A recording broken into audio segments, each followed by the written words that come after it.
now reshaped the face of the Middle East. After more than 75 years of fighting against hostile neighbors, the tiny Jewish country, which is about the size of Goa, has pretty much vanquished all of its enemies. Whether it's Hezbollah in Lebanon, Hamas in Gaza, the Houthis in Yemen, and now Iran itself, the one that is the fount of all terror backing in the Middle East. This exercise of raw military power has allowed Israel, for the very first time since its creation in 1948, a future that is free of any immediate terror threats. The risk of a nuclear Iran is severely diminished.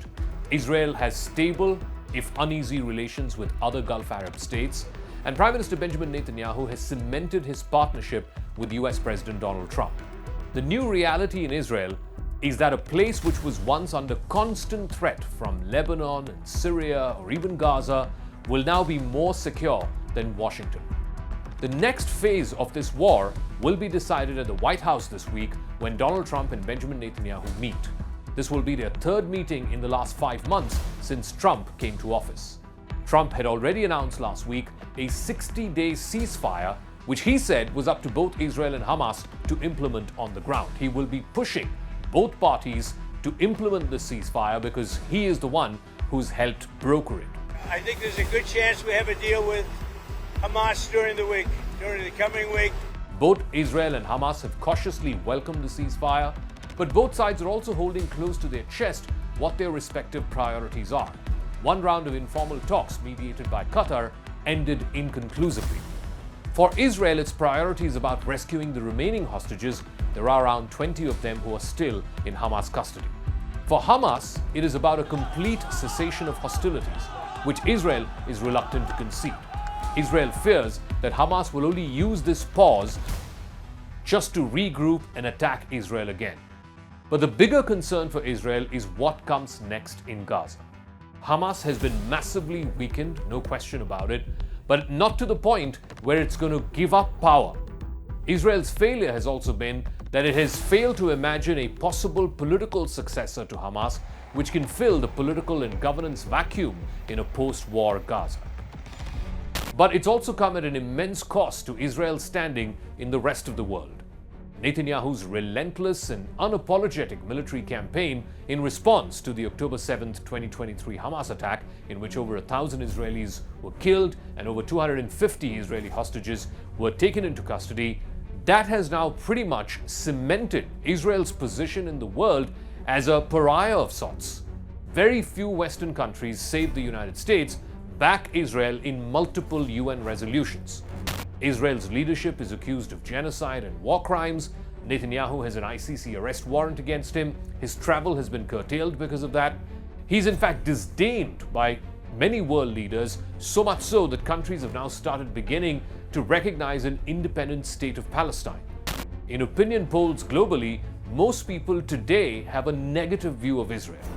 In Gaza, the war against Hamas has taken a devastating toll. Tens of thousands have been killed, millions more have been left homeless and hungry. Much of the enclave has been reduced to rubble. Poverty and hopelessness are rampant in Gaza.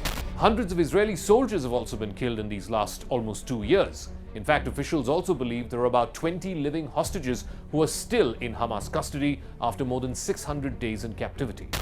Israel's actions have shattered a rock-solid bipartisan consensus in the United States for defending Israel. Now, support for Israel has become a fiercely contentious issue in Congress.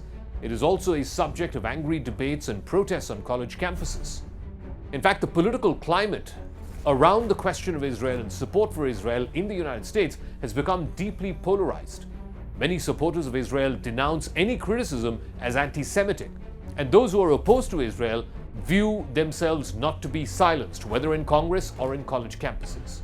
Inside Israel, the decision to prioritize the military campaign over the return of hostages has also deeply wounded many people, and the violence has strained the goodwill of the country's allies and its neighbors. Yet, many Israelis welcome the prospect of a future in which they are no longer surrounded by well-armed enemies who are determined for the destruction of Israel, even if that means that the rest of the world views Israel in a negative point of view. In a Pew Research survey of 24 countries around the world, which was published last month, negative opinions about Israel have surged. In 20 out of these 24 countries, more than half of the people in those countries had an unfavorable view of Israel. In 8 of those countries, which includes Australia, Japan, Netherlands, Spain, Sweden, and Turkey, more than 75% of the respondents in this survey viewed Israel in a negative fashion. For Israel, the ripple effects have been felt in the Persian Gulf, where even before the October 7th attack, countries like Saudi Arabia appeared willing to establish full and formal diplomatic and economic ties with Israel. In fact, it had normalized ties through the Abraham Accords with the UAE and Bahrain, and it was only a matter of time before the same happened with Saudi Arabia. Now, though, most analysts believe that the hopes for normal ties, certainly between Riyadh and Tel Aviv, have been set back substantially. The Gulf countries view the idea of normal diplomatic ties and the resolution of the Palestinian issue as interlinked. That resolution, the possible two-state solution, is now ever more distant than ever before. Israel's diplomatic outlook in the region may not be all that grim. They have an ally and a friend in the White House. They're negotiating currently with the new government in Syria about a possible truce.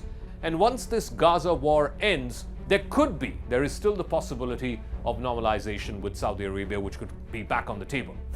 Just 46% of Americans in the latest Gallup survey have expressed open support for Israel. That's the lowest number since this survey began about a quarter of a century ago on this very question. In fact, most of the respondents in the US have sympathized with the plight of Palestinians. It's gone up from just 13% to over 50%. They underscore an undeniable shift in public opinion about Israel around the world and also in the United States. Many surveys in America have found that non-Jewish Americans actually sympathize with Palestinians. And many Jews on campuses say that they feel ostracized and socially isolated. So much so, in 2024, Spain, Norway, and Ireland became the first Western countries to formally recognize a Palestinian state. It is largely a symbolic gesture that is designed to pressure Israel to end the fighting in Gaza. But if more and more Western countries, which are expected to follow suit until the war in Gaza ends, well, that will put immense pressure on the Netanyahu government, on the foreign brand ambassadors of Israel, and hopefully this war will end before it closes in, since 2 years since the fighting began. That's going to be later this year in October. But it all begins with that White House meeting this week.